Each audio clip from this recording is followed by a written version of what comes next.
Buenas tardes, estimados, ¿cómo están? Disculpe, que estaba aprovechando de almorzar porque termino súper justo en el tiempo. Hola, hola. Ya chicos, miren, vamos a hacer una clase cortita, ya así que van a quedar con la tarde libre para poder estudiar. Buenas tardes, Filip, Paula, Pía, Luis, Pascal. Eh, Vamos a continuar con lo que estábamos viendo, ¿ya? Así que yo creo que como a las 3:15, 3:20 vamos a estar listos. Ya después continuamos y de hecho puedo ocupar un poquito de tiempo de fármaco para terminar con esto, para no interrumpir con el calendario y no pasarnos de la hora. ¿Ya? Les explico, me crean que les digo que estoy diseñando la prueba aún, pero las voy a dejar aproximadamente de 50 preguntas.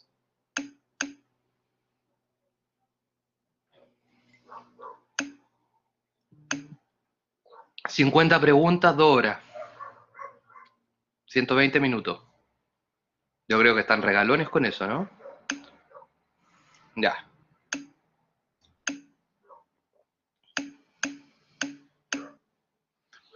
Que ¿sabes lo que pasa, chicos? Conversábamos eso con Mónica, que en este sistema de difícil hacer una prueba, ¿ya?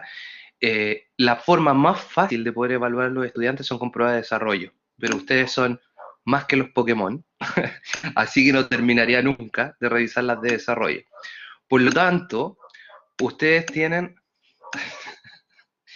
ustedes tienen que, eh, son preguntas que son aplicadas, entonces igual algunas se pueden quedar pegadas un poco más de tiempo y considerando los problemas de conectividad que han tenido algunos estudiantes, también prefiero yo también más relajado darle un poco más tiempo y por último, si la prueba no se les grabó, que tengan tiempo de hacerla de nuevo, ¿ya? Entonces, desde ese aspecto es como cuando uno hace una prueba alternativa presencial, uno se demora hasta estimado en 1 minuto. Y los profesores dicen que online es lo mismo, pero no es lo mismo porque yo no puedo hacer una pregunta que sea textual de la diapositiva. Entonces, es complejo.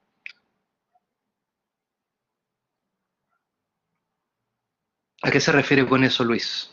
Como de la última.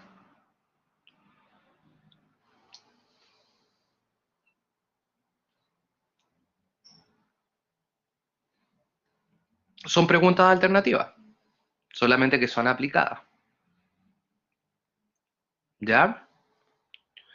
Pero yo creo que no van a tener problema en resolverlo. Como les digo, en general en estas pruebas les va bien. Ya la más complicada es el sistema nervioso autónomo. ¿Sí? Mismo formato.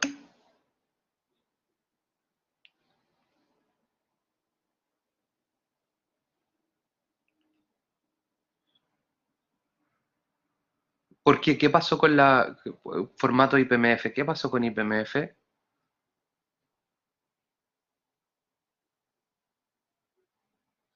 chicos?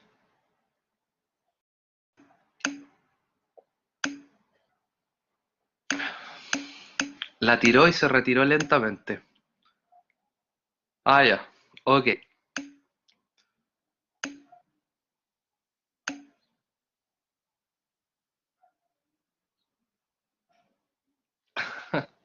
Ya, vamos a continuar, chicos. ¿Ya? Estábamos viendo, ¿cierto? Todas las múltiples causas, ¿cierto? De anemias. ¿Ya?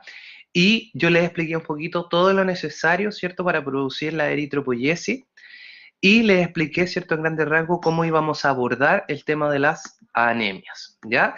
Entonces, existen tres grandes clasificaciones, ¿cierto?, de las causas de anemia, que uno es la disminución en la producción, ¿ya? Disminución en la producción de eritrocitos, y eso es un problema principalmente a nivel de la médula, o por ejemplo podría ser una deficiencia de eritropoyetina. La destrucción acelerada, que tiene que ver con la reducción de la vida media de los eritrocitos, destruyen ya sea en sangre o por secuestro a nivel del vaso. Y lo otro, ¿cierto? Lo clásico, ¿cierto? Que son las pérdidas gastrointestinales, que son las hemorragias, ¿ya? Acá muestra, ¿cierto? Claramente hay una disminución del recuento de eritrocitos que afecta directamente el transporte de oxígeno. Y acá nosotros podemos ver, por ejemplo, algunos eritrocitos con formas irregulares elipsoidea, hay unos eritrocitos que son más circulares. Si ustedes se fijan, el eritrocito normal se ve de esta forma por su estructura bicóncava, ¿ya? Pero adquieren formas irregulares como la esferocitosis, la elipsocitosis y acantocitosis, que las vamos a mencionar después, ¿ya? Entonces, primeras causas: disminución en la producción de eritrocitos. Primero, deficiencia de elementos esenciales que habíamos conversado anteriormente. Primero, hierro, necesario para la formación del grupo M de la hemoglobina. El folato o ácido fólico y la vitamina B12, importantes como cofactores enzimáticos en la síntesis de DNA, por lo tanto sirve para la proliferación, la maduración de las células. Y muy importante, ¿cierto?, los aminoácidos por la hemoglobina, ¿cierto?, que es una proteína globular y obviamente necesito materia prima para eso. Esto me explica por qué la deficiencia de hierro, de ácido fólico, de vitamina B12 y de aminoácidos en una desnutrición, por ejemplo, proteica, se asocia a anemia, ¿ya? Nos vamos acá. Otra causa de disminución de la producción a nivel de la médula es una lesión intrínseca en la médula ósea. Por ejemplo, puede ser aplasia o hipoplasia, que no hay producción de células sanguíneas. Por ejemplo, esto se da en el síndrome urémico, en la uremia se reduce la producción de células sanguíneas, o también el uso de quimioterapia, ¿ya? Acuérdense que las quimioterapias afectan principalmente a los tejidos con alta capacidad proliferativa, y la médula ósea es uno de los tejidos con mayor capacidad proliferativa, ¿ya? Y lo otro, por ejemplo, las leucemias, que son la proliferación anormal de líneas, ya sea mieloides o linfoides, pero empiezan a ocupar los espacios de las células que son precursoras de otras líneas celulares. Entonces les puede afectar los megacariocitos para la producción de plaquetas, o le puede afectar a los eritrocitos, ¿cierto?, en la producción de, en la producción, ¿cierto?, de la eritropoiesis, que puede afectar la producción de eritrocitos, ¿ya? Este fenómeno que está escrito acá, la mieloptisis es el nombre que se le da a la infiltración de células tumorales desde otro tumor. Imagínense un cáncer pulmonar y que las células hacen metástasis hacia la médula ósea y ahí empieza a colonizar. O sea, no es un tumor originado en la médula, pero también produce destrucción de otras líneas celulares, ¿ya? Y lo otro son las patologías sistémicas vinculadas, como les decía, uremia, ¿ya? La uremia, que es cuando el riñón deja de funcionar, endocrinopatías, alteraciones endocrinas, por ejemplo, alteraciones tiroideas, ¿ya? El hipotiroidismo puede generar anemia, o también el hipogonadismo, la disminución de la testosterona también disminuye la producción de eritrocitos. Y lo otro es la inflamación crónica sistémica, que ya vimos, por ejemplo, que hay citoquinas que pueden alterar la producción de líneas celulares, pero también en la inflamación crónica, por ejemplo, se altera todo lo que es el transporte del hierro reciclado en el vaso hacia la médula. Porque acuérdense que en las inflamaciones crónicas, por ejemplo, disminuye la actividad de la transferrina, ¿ya? Por expresión de proteínas inflamatorias como la heptacidina. ¿Dudas? Consulta hasta ahí, chicos.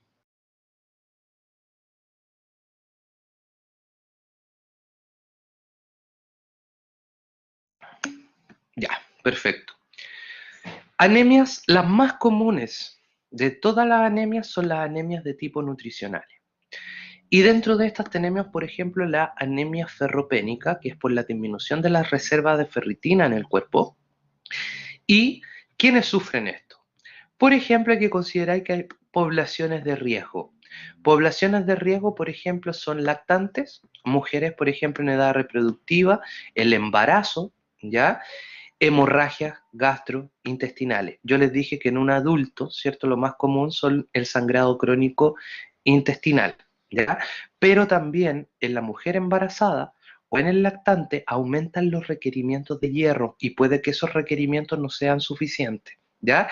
Y esto se debe a que, por ejemplo, en el lactante, en los primeros meses de vida, aumenta exponencialmente el número de eritrocitos, por lo tanto necesito repentinamente aumentar los niveles de hierro, ¿ya?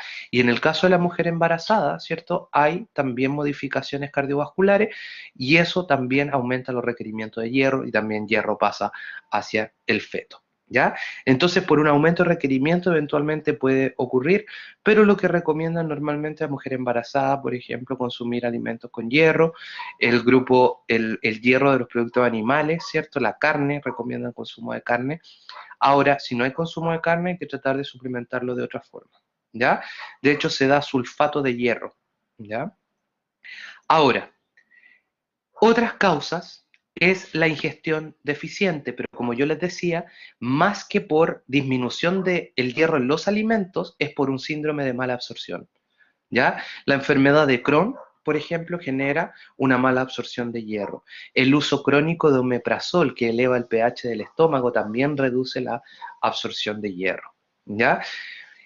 Que es principalmente una pérdida excesiva, a eso se llama, una pérdida excesiva porque no estoy recibiendo, estoy ocupando mi reserva, entonces finalmente se termina agotando, ¿ya? La hemorragia y los síndromes de mala absorción, ¿cierto? También son causa, la hemorragia se pierde mucho eritrocito de hierro. Tipos, ¿qué tipo de anemia genera la ferropénica? Es una anemia microcítica hipocrómica, como les expliqué, ¿cierto? Ayer, que se debe a que como hay menos concentración de hierro en la médula, se sobreestimula la división celular y por eso salen células que son más chiquititas, ¿ya? Eh, ¿Qué se puede hacer, cierto, en estas mediciones si yo quiero llegar al origen propiamente tal de este síndrome anémico? Yo tengo que investigar las características morfológicas de la anemia, que normalmente son microcíticas e hipocrómicas. Se pueden estudiar las reservas de ferritina e incluso medir proteínas transportadoras también y el hierro sérico, ¿ya? O sea, se pueden hacer varias mediciones bioquímicas para tratar de corroborar el diagnóstico de anemia ferropénica, pero normalmente acá, como les digo, si hay sangrado intestinal o, por ejemplo, el embarazo o la lactancia, son factores de riesgo también para producir agotamiento de estas reservas, ¿ya? Por otro lado, existe otro tipo de anemia donde salen eritrocitos grandes, inmaduros, ¿cierto? Porque les falta los procesos de maduración o la síntesis de DNA está comprometida, que se asocia a las deficiencias de vitamina B12, ¿ya? De la vitamina B12, como dice acá, se relaciona con la síntesis de DNA y miren cuáles son los signos clínicos que pueden aparecer, que son similares a los del ácido fólico, ¿ya? Ahora, el déficit de vitamina B12 ya se vincula mucho con el déficit del factor intrínseco de la mucosa gástrica, ¿ya? Factor intrínseco es fundamental para la absorción de la vitamina B12, ¿ya? Por lo tanto, todo lo que me afecta a la producción, como el omeprazol, la ranitidina, los antihistamínicos, ¿cierto? Que son disminuyen la secreción de ácido clorhídrico, también me pueden afectar la disminución del factor intrínseco. Y por otro lado también, de esto de las deficiencias de vitamina B12, hay gastritis, perdón, crónicas autoinmunes donde se generan anticuerpos dirigidos en contra de las células parietales del estómago. Eso también puede generar anemia megaloblástica, ¿cierto? Perniciosa, que le llaman también, por deficiencia de vitamina B12, ¿ya? Em, ¿Qué población de riesgo puede sufrir déficit de vitamina B12?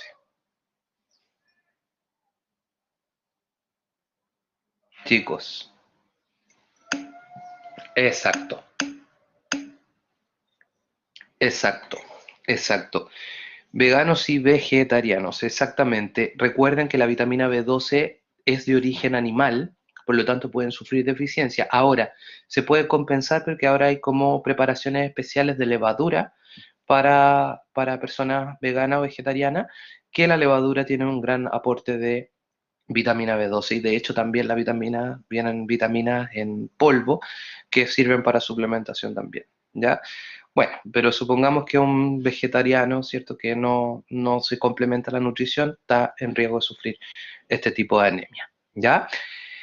Em, Como se generan eritrocitos menos cantidad y más grande, estos eritrocitos son de mayor tamaño, por lo tanto, cuando pasan por el vaso, son reconocidos por el sistema monocito macrófago y son destruidos por su forma irregular, ¿ya?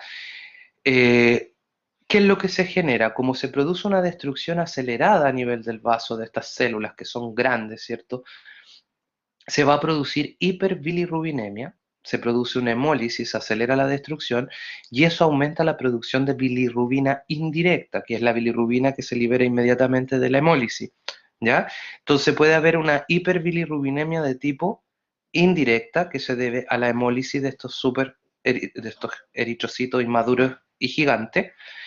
Ahora, otra cosa que se puede agregar, no esperen que solo haya anemia, puede haber granulocitopenia, leucopenia y trombocitopenia.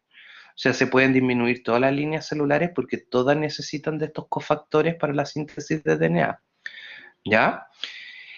Y el ácido fólico no es tanto un problema, por ejemplo, para los veganos. La deficiencia de ácido fólico es difícil porque está tanto en productos, principalmente está en productos vegetales, ¿ya?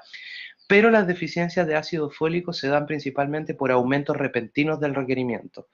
¿Quién tiene aumentos de los requerimientos de vitamina B12 y ácido fólico? La mujer embarazada, sobre todo en el último tercio de gestación, donde hay un crecimiento más acelerado, ¿ya? Mucha división celular, por lo tanto se requieren mucho esta vitamina. Entonces, la mujer embarazada principalmente es un factor de riesgo para el déficit de ácido fólico. Por eso cuando las mujeres embarazadas tienen anemia, se van a la segura con la administración de sulfato de hierro, vitamina B12 y ácido fólico, que son los tres componentes que podrían causarle anemia en ese momento. Ya, si es una persona, ¿cierto? Que no sea una población de riesgo, que no sea un vegano, que no sea una mujer embarazada, ahí hay que hacer estudios más acabados para poder llegar efectivamente al origen, que podría ser una gastritis autoinmune, como les había dicho. ¿Ya?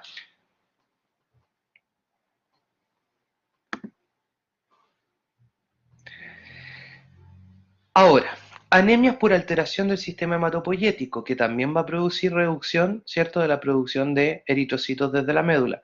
Tenemos las anemias aplásicas, que es la disminución de la actividad de la médula, y acá, por ejemplo, tenemos la pancitopenia. La pancitopenia es la disminución de todas las líneas celulares. ¿A qué se asocia? Radiación. La radiación, al igual que la quimio, daña mucho las células que están en activa división celular, toxicidad por drogas, e incluso hay enfermedades autoinmunes donde se generan ciertas reacciones inflamatorias en la médula, o sea, ataques en contra de estructura de la médula ósea roja, ¿ya? Lo otro de acá son la mieloptisis, como yo les decía, que es la invasión de células metastásicas sobre la médula, y en este caso, por ejemplo, ustedes pueden ver anisocitosis y poiquilocitosis en células, en el crecimiento de estas líneas celulares, lo que quiere decir que ahí hay células tumorales. En el caso, por ejemplo, pueden haber elementos granulocíticos inmaduros, en el caso, por ejemplo, de leucemia, ¿ya? Las leucemias, ¿cierto? Son tumores que son de la médula, pero pueden originar tumores en otras partes del cuerpo, y esos tumores nuevamente pueden migrar a la médula, o sea, pueden hacer como ese ciclo, ¿ya? De esto, invasión tumoral sobre la médula, tenemos los casos de leucemia, los linfomas, los mielomas múltiples, que son tumores productores de anticuerpos, cáncer de mama, de próstata, pulmón, estómago y colon, tienen cierta preferencia por el tejido de la médula ósea, ¿ya? Otras causas, yo les decía, estados inflamatorios crónicos, las citoquinas también pueden suprimir la división celular. Acá enfermedades crónicas como abscesos, las tuberculosis, endocarditis bacteriana, micosis, artritis reumatoide y neoplasia, ¿cierto? Todo lo que es una inflamación crónica, ¿cierto? Puede afectar la hematopoiesis, ¿ya? Uremia y enfermedades endocrinas, como les decía, el hipotiroidismo, el hipopituitarismo, que disminuye muchas hormonas, incluidas las sexuales, el hipoandrogenismo, disminución de testosterona, y hipoadrenalismo, ¿ya? Que tiene que ver con la disminución de la actividad de la corteza suprarrenal, ¿ya? También se ha visto que tiene un efecto en la disminución de la hematopoiesis, ¿ya? Se cree, cierto, que sería un efecto a nivel de cortisol, ¿ya? Pero es más estudiado, hay más evidencia con el hipopituitarismo, el hipotiroidismo y el hipoandrogenismo. Dudas, consultas, chiquillos, hasta ahí.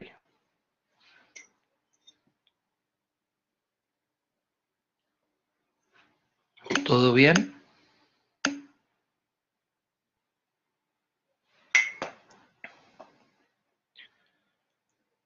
Ya. Nos vamos con causas de anemia, pero por destrucción acelerada. Y la destrucción acelerada, ¿cierto? Se asocia a las anemias hemolíticas, ¿ya? Y cuando hay una anemia hemolítica, por ejemplo, que es aguda de un día para otro, por ejemplo, es normal ver compensación de la médula. Hay una anemia de tipo regenerativa, se producen muchos reticulocitos, o sea, la médula inmediatamente se estresa y va a tratar de reponer esos eritrocitos perdidos, ¿ya? Ahora, ¿por qué se pueden destruir antes de tiempo los eritrocitos? Porque tienen alteraciones intracorpusculares, que son alteraciones propias del eritrocito, o causas que son ajenas al eritrocito, pero que modifican su estructura y aceleran su destrucción. ¿Ya? Acá, por ejemplo, fíjense en la forma que tienen estos eritrocitos, o sea, son totalmente irregulares. Esas formas irregulares producen congestión, se quedan por más tiempo en el vaso y el sistema monocito macrófago los destruye en forma acelerada. ¿Ya?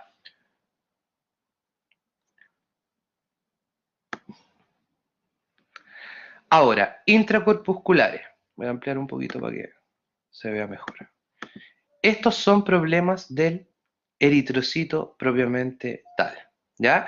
Y vamos a partir primero con los defectos en la membrana del eritrocito. ¿Ya?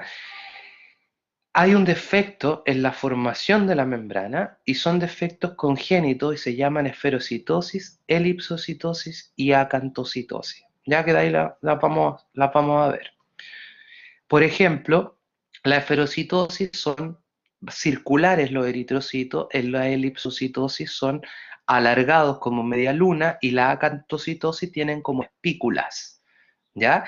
Y eso se debe principalmente a alteraciones tanto en la producción de membrana, formación de los fosfolípidos de membrana, como también, ¿cierto?, alteraciones, una es en cantidad de membrana y la otra es con alteraciones en los fosfolípidos que componen esa membrana, ¿ya? Por ejemplo, la esferocitosis, ¿por qué el eritrocito es bicóncavo? ¿Por qué tiene esa forma? Porque tiene mucha membrana para citoplasma. ¿Ya? Ahora, si yo produzco menos membrana para contener ese citoplasma, la célula se tiende a hacer circular. Por lo tanto, la esferocitosis se asocia a una disminución de la producción de membrana. Entonces son células con menos membrana y por eso toman esa forma redonda. ¿Ya? De tipo adquiridos, acá, que también pueden producir modificaciones a nivel, ¿cierto?, de la membrana de eritrocito, está la hemoglobinuria paroxística nocturna, que se cree que es una alteración inmunológica, no se conoce muy bien porque son menos casos, es más difícil el diagnóstico, y esta hemoglobinuria paroxística, ¿cierto?, se asociaría a cuadros hemolíticos recurrentes, ¿ya? Y se aprecia hemoglobina, ¿cierto?, que está dentro del eritrocito en la orina. Aparte de los problemas en eh, la membrana, puede ser un problema también o defectos congénitos de la hemoglobina del eritrocito. Y acá existen hemoglobinopatías, donde está alterada la estructura de la hemoglobina, hay un reemplazo de aminoácidos, por ejemplo, o en las talasemias, que es un problema de las cadenas alfa y beta de la globulina de la hemoglobina. La hemoglobina tiene un grupo hem y globina, y la globina está formada por dos cadenas alfa y dos beta. Las talasemias son disminución ya sea de cadenas alfa o de cadenas beta, ¿ya? Y eso puede provocar deformaciones en las células y acelera su destrucción, ¿ya? Cualquier deformación o alteración en la membrana de eritrocito es una señal para que el sistema monocito macrófago lo destruya, ¿ya? Y lo otro son defectos genéticos, ¿ya?, del eritrocito, que solamente es asintomático, pero bajo ciertos estímulos se generan crisis hemolíticas, y son eritrocitos que tienen defecto en una enzima que se llama glucosa 6-fosfato deshidrogenasa, ¿ya? Esta enzima es muy importante para el metabolismo del eritrocito y para el estado redox, para tener un estado antioxidante, ¿ya? Por lo tanto, si hay una mutación en esta enzima, cuando el organismo está expuesto a sustancias oxidantes, por ejemplo, sulfas, como antibióticos, son oxidantes, se genera crisis hemolíticas, ¿ya? El que quiere un poco leer al respecto está el favismo, así se llama, favismo, que es una patología asociada al consumo, por ejemplo, de habas. Las habas pueden generar crisis hemolíticas en estos pacientes, ¿ya? Porque tienen algunas sustancias, ¿cierto?, que son prooxidantes. Ahora, eso es problema del eritrocito, como les decía, membrana, hemoglobina o actividad enzimática. Ahora, esferocitosis. La esferocitosis son enfermedades congénitas, como les había dicho, del eritrocito, de la membrana. ¿Qué cosa del estrés, Sebastián? Del síndrome de Gilbert.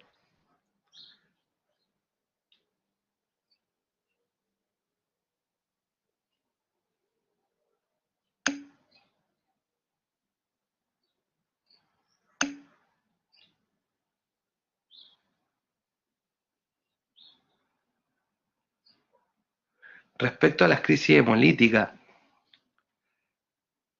en este caso, la enfermedad de Gilbert es una alteración en la metabolización de la membrana hepática, ¿ya? Y hay una serie de alteraciones a consecuencia de esto, ¿ya? Ahora, el tema de la producción de anemia hemolítica no está muy estudiado lo del síndrome de Gilbert, Sebastián, de la causa de anemia hemolítica, como el mecanismo en sí, de hipersensibilidad.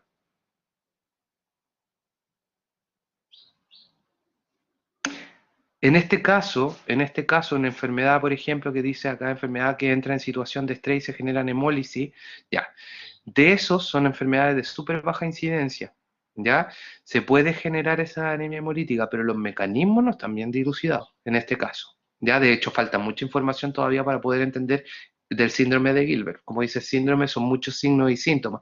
Lo que sí hay certezas, como alteraciones, por ejemplo, en ciertos transportadores de bilirrubina, a nivel de la membrana del hepatocito. Eso es como más cosas, pero sí tiene una relación con el metabolismo de la hemoglobina, que en el fondo del grupo M, del eritrocito. Así que perfectamente puede estar vinculado con cuadros hemolíticos que se manifiestan bajo situaciones de estrés, ¿ya? Pero en este caso, lo que yo les decía a Sebastián, que las deficiencias enzimáticas de estos eritrocitos son como eritrocitos que están sobreviviendo con poco antioxidante, ¿ya? Entonces, si tú los sometes a un estrés oxidativo en particular, al eritrocito, no va a ser capaz de tamponar ese estrés oxidativo, ¿ya? Por esa deficiencia enzimática. Entonces tiene disminución de su capacidad reductora. Entonces, estos agentes oxidantes te producen rápidamente lipoperoxidación de las membranas, daño en membrana, y eso es lo que va a ser reconocido por el sistema monocito macrófago. ¿Se entiende? Y obviamente es difícil, porque imagínate que si nunca una persona está expuesta a estos factores, nunca va a saber que tiene esa deficiencia enzimática. ¿Se entiende?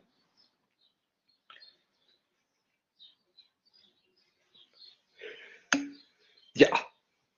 Voy a echarle un vistazo, voy a ver si encuentro como algún tipo de paper que sea como actual, que sea como fisiopatología, pero en particular que explique la anemia en el síndrome de Gilbert. Voy a ver si encuentro algo. El otro día estuve viendo algunos papers, hay bastantes papers nuevos. ¿Ya?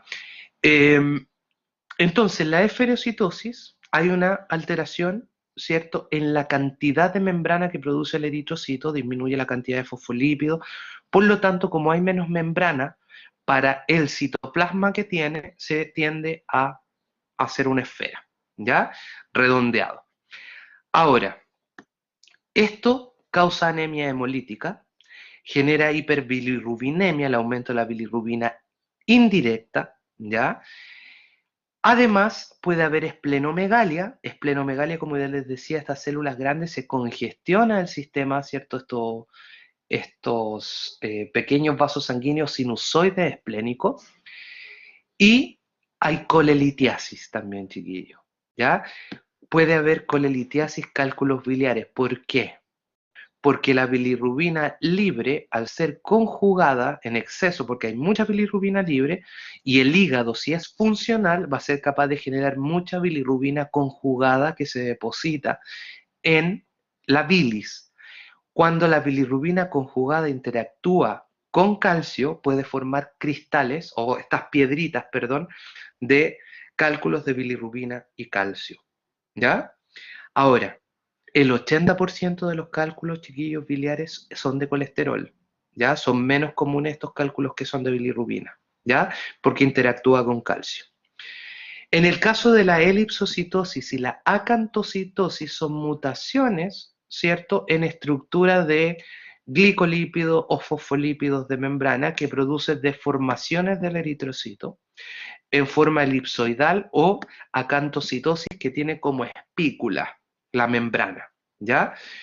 Y se parecen mucho los acantocitos a los equinocitos, que los equinocitos son en el síndrome urémico, la uremia altera la membrana y también adquiere como estas espículas, deformaciones, y eso acelera también la destrucción, ¿ya? Y también genera, al igual que el anterior, colelitiasis, esplenomegalia, hiperbilirrubinemia, ¿ya? Y las células igual tienen capacidad de poder transportar oxígeno, pero el problema es su destrucción acelerada, ¿ya? La acantocitosis, ¿cierto? Son alteraciones en los lípidos que componen, ¿cierto?, los fosfolípidos de membrana. La hemoglobinuria paroxística nocturna se cree que es una alteración, ¿cierto?, del sistema inmune donde se genera un ataque por complemento, se están generando constantemente anticuerpos que atacarían a la membrana del eritrocito activando el complemento y generando una severa crisis hemolítica, ¿ya?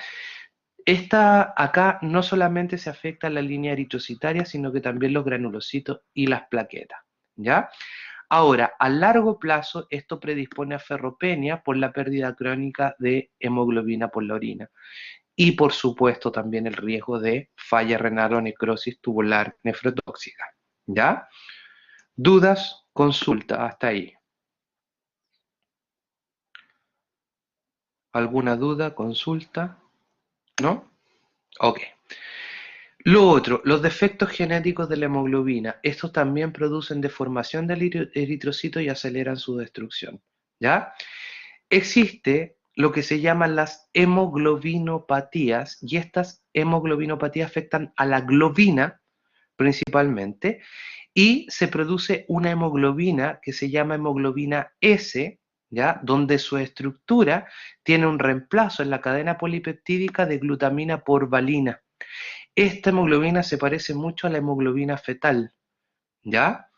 Ahora, ¿qué ocurre con esto? Esta simple mutación que tiene esta hemoglobina, ¿ya? De una glutamina por valina, cuando está expuesto a hipoxia o hipoxemia, disminución de los niveles de oxígeno, sufre un cambio de conformación y en vez de hacerse globular, se tiende a alargar la proteína. Y eso se llaman tactoides, ¿ya? Esa, en vez de ser la proteína globular, es como más alargada, y esos tactoides van provocando deformaciones en la membrana del eritrocito que acelera su destrucción, ¿ya? Los signos, ¿cierto?, son parecidos a los anteriores, ¿ya?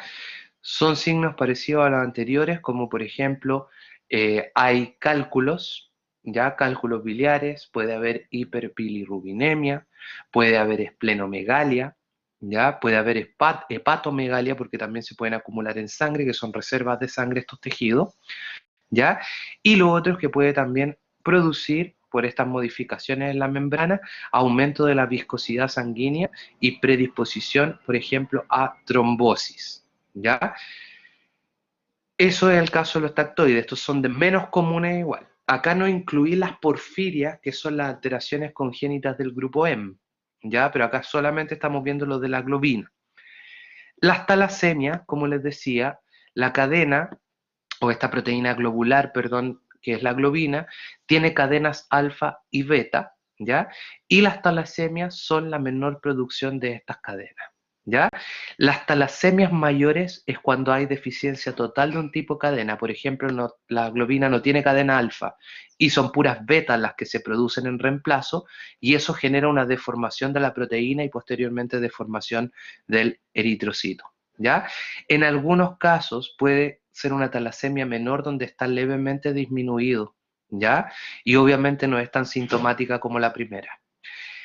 Ahora, cursa con anemias hemolíticas severas, esplenomegalia y hepatomegalia, ¿ya? Por la congestión, por la deformación que sufren estos eritrocitos, y también puede haber hemocromatosis, depósito anormal, ¿cierto?, de hierro en ciertos tejidos, ¿ya? Por esta destrucción acelerada de los eritrocitos, ¿ya?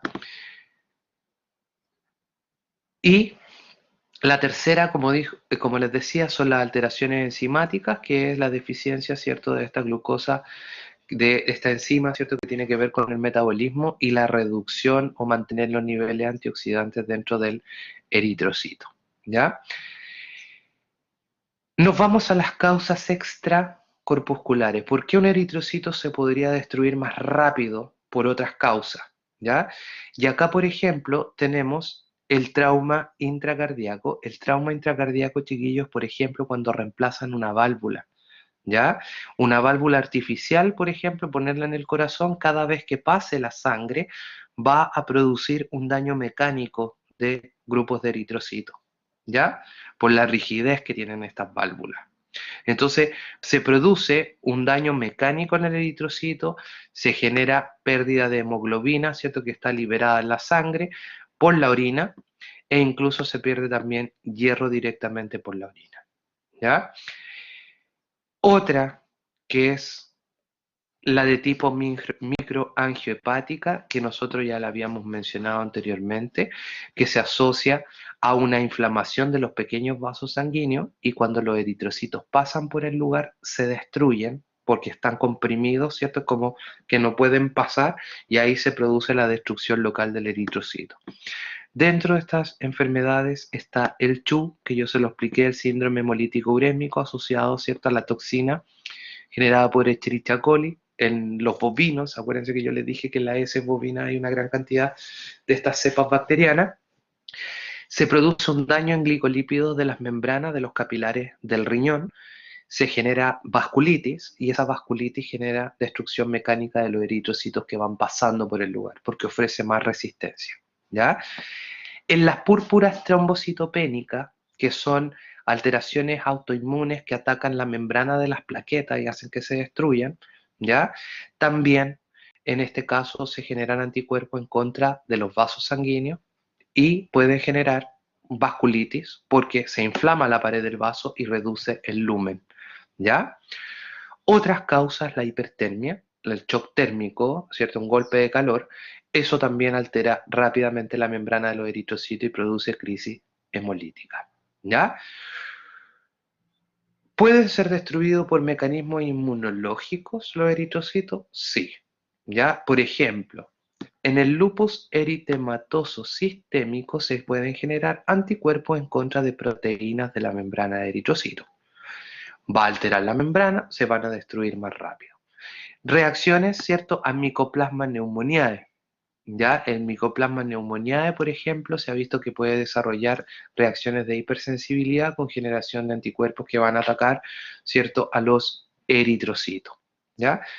Algo súper importante también, los medicamentos, chiquillos. Los medicamentos actúan como aptenos, tienen pequeño tamaño, pero cuando se unen a proteínas de la membrana eritrocito, van a generar una sustancia antigénica que se va a montar una respuesta en contra de él. Uno de los fármacos más conocidos que generan esta reacción es la metildopa, antihipertensivo del embarazo. La metildopa es capaz de generar aptenos, se deposita en la membrana de los eritrocitos, en proteínas, forma proteínas antigénicas, y eso va a provocar un ataque inmunológico que provoca crisis hemolítica, ¿ya? De hecho, hay un test que se llama test de COMS, por si acaso, por si se lo preguntan alguna vez. El test de COMS es para la identificación de anticuerpos dirigidos en contra de la membrana de eritrocito. Ya se usa como para estas hipersensibilidades generadas por metildopa. Penicilina también se ha visto que lo puede generar. ¿Ya? Lo siguiente, la enfermedad hemolítica del recién nacido. La enfermedad hemolítica del recién nacido es la incompatibilidad de los grupos RH de la madre e hijo, ¿ya? Los anticuerpos de la madre pueden pasar al hijo y van a provocar una crisis hemolítica, que es transitoria, pero que en algunos casos podría generar, por ejemplo, kernicterus, que es un exceso de como hay inmadurez hepática más encima, se va a producir un exceso de bilirrubina libre que es altamente lipofílica y la bilirrubina libre es capaz de pasar hacia el sistema nervioso central y generar alteraciones neurológicas, neurodegeneración, convulsiones, ¿ya? Entonces, a eso se refiere acá con la enfermedad hemolítica del recién nacido. Existen agentes infecciosos que pueden provocar crisis hemolítica, que sean, por ejemplo, parásitos intracelulares y destruyan desde adentro al eritrocito. Por ejemplo, tienen protozoos, plasmodium, varionela, babesia y muchas bacterias también, como el Clostridium, Streptococcus, Salmonella, Shigella, Escherichia coli, Haemophilus, Vibrio, el vibrión del cólera. ¿Ya? Todos estos pueden generar destrucción directa del eritrocito, ya no tanto como una reacción de hipersensibilidad, sino que como reacción directa. Y otra causa también de destrucción acelerada de los eritrocitos es el síndrome de hiperesplenismo, que yo se lo expliqué, que quedan secuestrados los eritrocitos en el vaso por mucho tiempo y les doy más tiempo al sistema monocito macrófago para que haga de la suya y lo destruya. ¿Ya?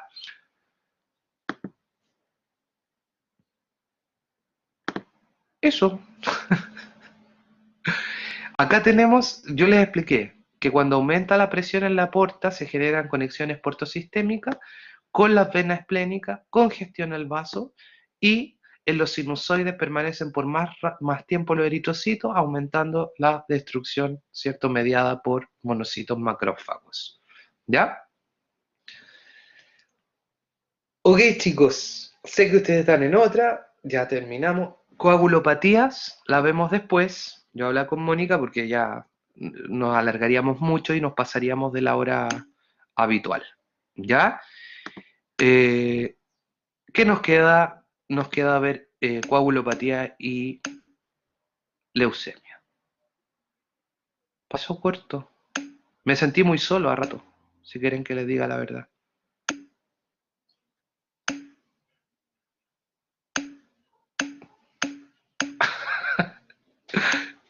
Ya, chicos. Más encima un día nublado, ¿cierto?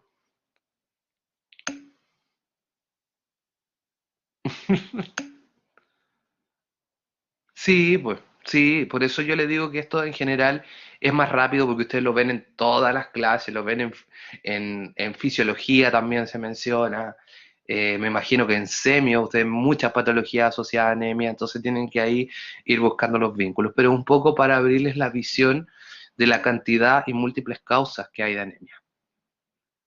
Qué bueno, qué bueno. Dígame, Paula.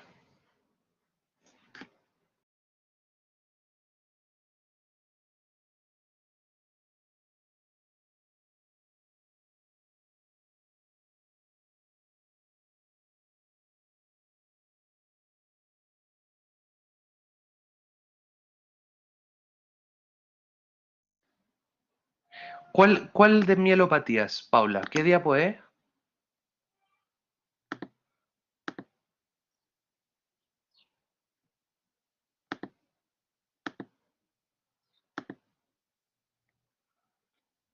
¿Se acuerda qué diapo es?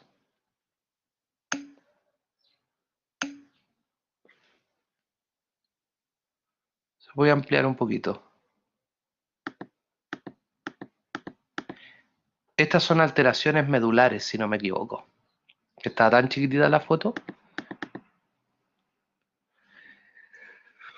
Dice frote en microscopio que representa de las pocas zonas celulares en las que se aprecia el predominio de células plasmáticas, algunas binucleadas. Ah, esto es una mieloptisis.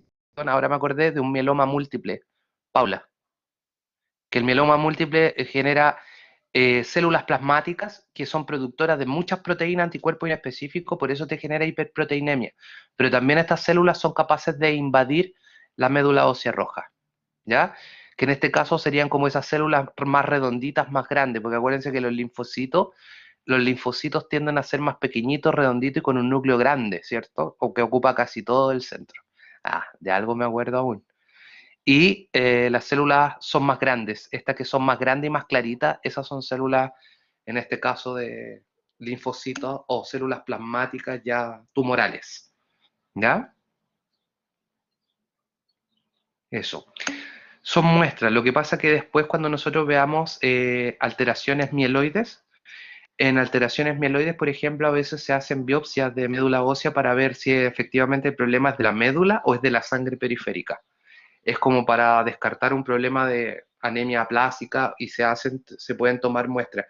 Pero como les digo, por lo general se trata como síndrome anémico. Lo bueno es saber cuáles son las causas más comunes, entonces el tiro lo tratan con vitamina B12, sulfato de hierro, pero cuando ya son enfermedades mucho más complejas, ahí tienen que empezar a hacer estudios de la sangre, incluso tomar biopsias medulares para tratar de llegar al diagnóstico específico de la enfermedad.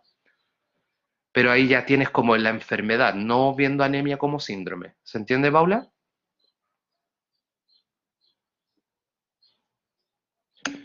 Porque en el caso de una mujer embarazada, ponerse a investigar la causa específica se puede morir, mejor lo tratas como síndrome al tiro y normalmente siempre se soluciona al tiro el tema de la anemia, ¿ya? Pero más difícil en otros casos. Ya de hecho tuve un estudiante de acá de medicina hace un par de años que tenía una anemia ferropénica que le habían hecho una cantidad de estudios, chiquillos, me mostró una cantidad de exámenes y todavía no llegaban al diagnóstico de por qué tenía anemia ferropénica. ¿Ya? Entonces, eso ya es como una vez que ustedes detectan la causa específica, ustedes pueden decir, tiene anemia tanto, ¿ya? Si no, en general se tratan como síndrome. ¿Alguna otra pregunta? ¿Ninguna? Ya chicos, yo mañana voy a habilitar la prueba a las 10 de la mañana, ¿ya? Yo voy a estar conectado al Teams, o sea, al Teams, al Blackboard. Y en paralelo yo voy a estar trabajando en el Teams, porque tengo clase en paralelo. Por lo tanto voy a dejar el Blackboard, cualquier cosa voy a estar mirando el Blackboard, pero me escriben, ¿ya? Cualquier cosita, cualquier problema de conexión o lo que haya, ¿ya? Voy a tratar de que sean 50 preguntas nomás, Mario,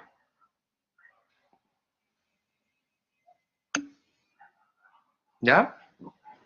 Eso. ¿De cuántas preguntas son semios? Me imagino que son muchas, muchas más, ¿o no? Ah, andan por ahí también, ya. En IPMF nomás, ahí se pasan las preguntas, ¿no? Hay más. ¿Cuántas preguntas quedó la prueba todo esto? Chanfle. Ya, ya. Bueno, pero les sirve eso para prepararse para el EUNACOM. El EUNACOM es terrible. Yo tomo el EUNACOM. Lo tomaba antes.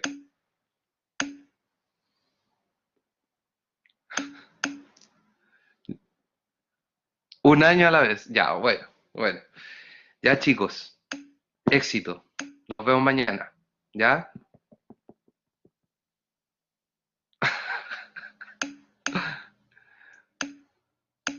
Pero si en la mayor todos han aprobado el EUNACOM, no sé para qué se preocupan.